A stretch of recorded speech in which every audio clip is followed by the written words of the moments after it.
Hello दोस्तों, श्री शिवाय नमस्तुभ्यं। हम आप सभी का स्वागत है आप सबकी अपने यूट्यूब चैनल पे। आप लोग कैसे हैं? ठीक होंगे, स्वस्थ होंगे और बढ़िया ही होंगे।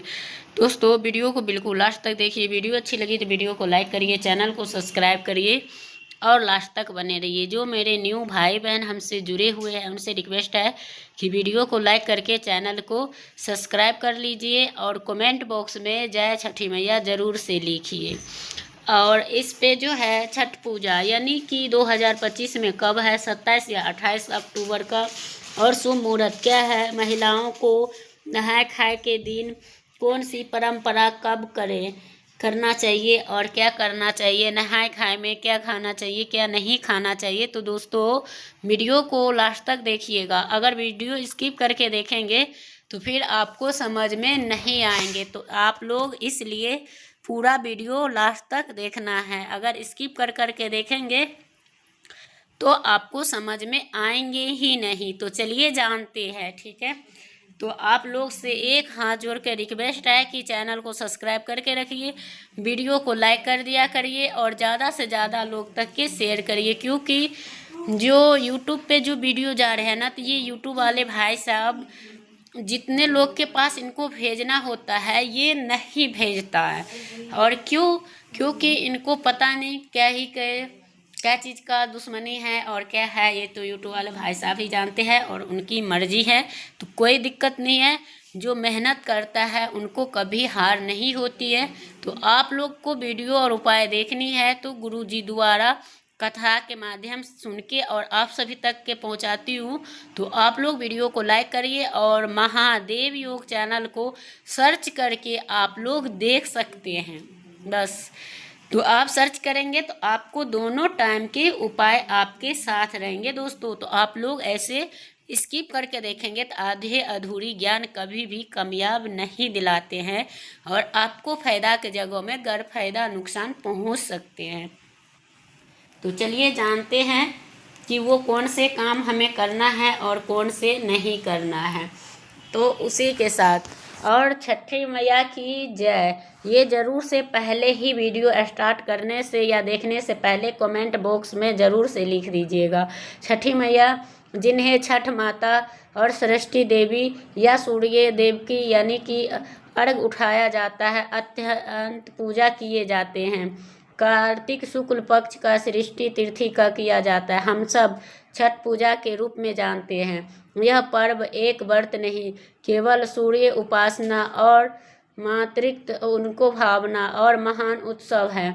तो आपको इस प्यारी सी उत्सव में छठी मैया का व्रत कब है, जिस प्रकार से दीपावली में कन्फ्यूजन की स्थिति होती है उसी प्रकार से छठी पूजा में भी होती हैं। तो सभी माता बहनों को जो कन्फ्यूजन बना है वो आज आपको इसी कन्फ्यूजन के दूर कर देंगे। साथ ही जानेंगे छठ पूजा विधि व्रत कैसे करना है, किस विधि से करना है, शास्त्रों में छठ पूजा का क्या महत्व है, तो छठ पूजा की व्रत क्यों रखा जाता है, किन महिलाओं के द्वारा रखे जाते हैं, कौन कौन सी सावधानियां रखनी चाहिए, कौन सी गलतियां हैं जो छठ पूजा में नहीं करनी चाहिए। अन्यथा छठ पूजा में यानी कि सब कुछ जानते हैं छठ मैया के बारे में, इसलिए वीडियो को अंत तक को बने रहना है क्योंकि यह ज्ञानवर्धक जानकारी होती है। इसलिए आपको जानकारी के अपने हाथों से मत जाने दीजिएगा। माता और बहनों से एक अनुरोध है कि आप अपने यानी कि जो है राशि से जुड़ा हुआ भाग्य बताते हैं और भाग्य में जो बताते हैं वो तत्काल दूर करने के उपाय बताते हैं। इसी के साथ वीडियो को लाइक और चैनल को सब्सक्राइब ज़रूर से कर लीजिए क्योंकि आप सभी को एक लाइक और एक सब्सक्राइब से हमें ज़्यादा मोटिवेट होता है और हम जो है और अच्छे वीडियो आप सभी के पास पहुंचाने के कष्ट करेंगे।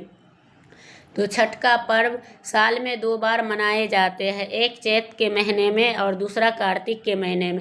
छठ का महापर्व सूर्य देवता और छठी मैया को समर्पित होते हैं। दिवाली के तरह इस बार छठ पर्व को लेकर कन्फ्यूजन बना हुआ है। चलिए जानेंगे। और साल 2025 में छठ का पर्व कब है? शुभ तिथियां जैसे कि खरना, नहाए खाए, सूर्य देव को अर्घ देने का क्या रहेगा? छठ व्रत का कब किया जाएगा? हिंदू पंचांग के अनुसार छठ पूजा का 27 अक्टूबर सोमवार को मनाया जाएगा। सृष्टि तिथि का आरंभ होगा। तो चलिए जानते हैं। 6 से 7 के और समापन होगा 28 अक्टूबर सुबह 7 यानी कि छठ के व्रत में महिलाएं और पुरुष निर्जला व्रत रखते हैं। इस व्रत के नहाए खाए में सूर्य उदय से पहले उठकर स्नान किया जाता है। घर के साफ सफाई के बाद चने की दाल, कद्दू की सब्जी और प्रसाद बनाए जाते हैं। यह शुद्ध और शाकाहारी भोजन मृत और अन्य सदस्य को भी ग्रहण कराए जाते हैं और इनको छठी मैया की कृपा शुरू होती है। दूसरा दिन होता है खरना, जिसे लोहंडा भी कहते हैं। खरना पे बर्ती पे नए चूल्हे, नए कपड़े, यानी कि उस दिन जो होता है कोड़ा वाला ही पहनते हैं। इस प्रसाद को ग्रहण करने के बाद यानी कि 36 घंटा के बाद ये व्रत रखा जाता है। तो ये यानी विराजमान होते संध्या अर्घ 27 अक्टूबर को रहेगा और निर्जला उपवास रखते हैं। सूर्य अस्त तालाब या डूबते हुए सूर्य को यानी कि बांस की सूप में ठेकुआ और मिठाई, गन्ने आदि के साथ अर्घ देते हैं। छठ पर्व के अंतिम दिन यानी कुशा अर्घ यानी सूर्य उदय से पहले नदी किनारे में देते हैं और अर्घ दिया जाता है। तो सूर्य देव को आपको करना चाहिए। 7 या 11 परिक्रमा करने के बाद व्यक्तिवर्ती यानी कि व्रत खोलते हैं और ये संतान और समृद्धि के लिए करते हैं। और छठ पूजा जीवन में शक्ति और छठ पूजा जीवन की स्रोत की यानी कि छठी माई संतान की रक्षा करती हैं। उसको जो है श्रद्धा पूर्वक छठी माई का यह व्रत करना चाहिए। एक बार फिर से ध्यान रखिएगा, 25 अक्टूबर शनिवार के नहाए खाए किया जाएगा, जिस दिन 6:28 पर सूर्य अस्त का जो यानी कि रहेंगे। तो छठ पर्व का दूसरा दिन रहेगा खरना, लोहंडा भी कहते हैं। और आपको जो है सूर्य 6:29 पे और यानी कि और जो सूर्य अस्त होगा 5:48 पे। तो जिस दिन आपको संध्या अर्घ दिया जाएगा उस दिन सूर्य उदय होगा 6:30 पे और सूर्य अस्त का जो समय होगा वो होगा 5:41 पे। तो आप लोग देख लीजिएगा। जिस दिन उषा काल अर्घ दिया जाएगा, व्रत का पारण किया जाएगा, उस दिन सूर्य उदय होगा 6:43 पे और शाम को यानी शाम तक के रहेंगे। तो पूज्य गुरु जी ने अभी अभी अपने कथा में शुभ मुहूर्त में किया गया पूजा पाठ हमेशा लाभ ही प्रदान करते हैं, कभी भी निसफल नहीं करते। इसलिए आप भी हमारे द्वारे शुभ मुहूर्त पे पूजा पाठ संपन्न करें। तो चलिए जानते हैं। और छठ पूजा के आरंभ से लेकर अंतिम तक के संपूर्ण पूजा विधि छठ पूजा के लिए वास्तव में पवित्र और कठोर फलदायी में होता है। यह सूर्य देव और भगवान छठी मैया का उषा देवी को समर्पित करता है। इस व्रत को यानी माताएं एवं बहनें अपने परिवार के सुख समृद्धि, संतान की लंबी आयु और घर के कल्याण के लिए करती है। आइए जानते हैं बहुत ही सुंदर और भावनाक संपूर्ण छठ पूजा की करेंगे। और नियम 4 दिन के कथा और उसके करते हैं। पहला दिन नहाए खाए स्नान शुद्ध करते हैं, 5 दिनों तक चलते हैं पवित्र और अपने आप में विशेष महत्वपूर्ण चलते हैं।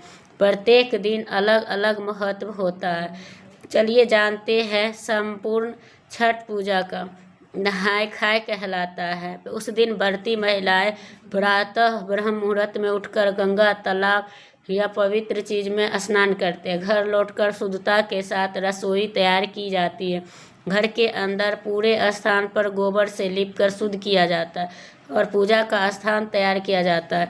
इस दिन व्रती को केवल भोजन एक बार करी जाती है। कद्दू भात और लौकी करते हैं तो उसे करना चाहिए और उस दिन पूरे सात्विक और लहसुन सहित यानी उससे जो है उन्हें नहीं करना चाहिए।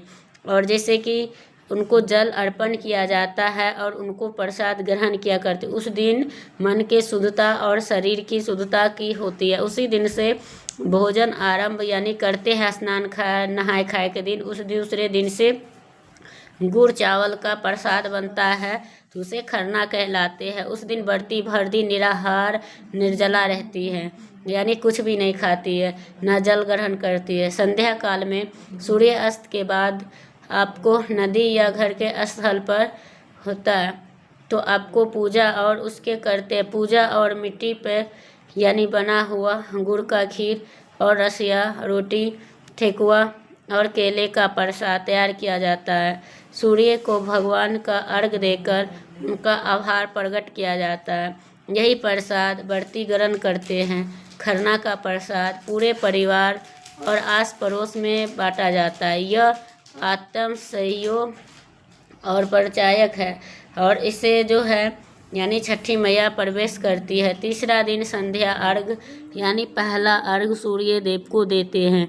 यह सबसे महत्वपूर्ण दिन माना जाता है। इस दिन निर्जला उपवास रखते हैं। संध्या समय आप अस्त यानी कि करते हैं नदी या तालाब का और सूर्य देव को पहला अर्घ देते हैं। अर्घ के समय टोकरी और सूप में ठेकुआ और केला कनार सिंघाड़ा नींबू अदरक हल्दी सुगंधित फूल और दीपक रखे जाते हैं।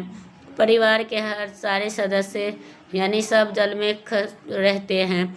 सूर्य का अर्घ देते हैं। सूर्य को अर्घ देने के बाद गीत गाती है तो उनके गीत गाए जाते हैं। उनको पूरी रात भजन कीर्तन होती रहती है। कुछ जगहों पर पूरी रात माताओं जागरण करती है। कोई उनको सूर्य को यानी कि अस्त होते और उगते सूरज को देते हैं अर्घ और उस अर्घ उसे ही कहते हैं। और अंतिम अर्घ उसे कहते हैं कि अंतिम दिन के सुबह ब्रह्म मुहूर्त में उठकर भरती पुनः तालाब के किनारे दिए जाते हैं। उगते हुए सूर्य का अर्घ दिया जाता है। इस अर्घ के दौरान प्रति महिलाएं अपने संतान परिवार और समाज के कल्याण करने के कारण करते हैं। सूर्य भगवान को अर्घ देने के छठी मैया का आरती की जाती है। फिर व्रती महिलाओं प्रणाम करके व्रत खोलती है जिसे पारण कहा जाता है। पारण कहा और उसे ठेकुआ केला और गुड़ का जल ग्रहण करते हैं। इस दिन छठी मैया से आशीर्वाद लेकर महिलाएं अपने व्रत को पूर्ण करते। माना जाता है कि मैया सबकी झोली भर देते हैं। छठ पूजा का विशेष नियम और सावधानियां जो होता है वो व्रती को सावधान और उनको करना चाहिए। चारों दिन लहसुन प्याज मांस मछली ये सब को यानी दूर रखना चाहिए। घर में प्रवेश नहीं करना चाहिए। व्रत के समय शांत और स्वच्छ और भक्ति से भरपूर होना चाहिए। छठी मैया के तांबे और पीतल की बर्तन का प्रयोग शुभ माना जाता है। व्रत के दौरान कोई झूठ नहीं बोलना चाहिए, नहीं किसी का दिल दुखाना चाहिए। तो उसका प्रतीक है और कहा गया है कि छठी मैया दिल की सच्चाई देखती है और कर्म की शुद्धता स्वीकार करती है, केवल उसका अनुष्ठान नहीं और आत्मिक शुद्ध और उनका प्रकाशित करते हैं। तो जो व्यक्ति और महिला इस व्रत को श्रद्धा और नियम पूर्वक करती है उसके घर में सुख समृद्धि और संतान की प्राप्त होती हैं और भगवान सभी कष्टों को दूर करते हैं और जीवन में प्रकाश फैलाते हैं। सूर्य देव को किरणों में है अयोग्य और छठी मैया के कृपा में है सौभाग्य। छठी मैया की केवल यानी एक परंपरा नहीं आस्था की है। तो वो पर्व हमें सिखाता है जब मन वचन पवित्र हो जाता है तो ईश्वर स्वयं कृपा बरसाते हैं।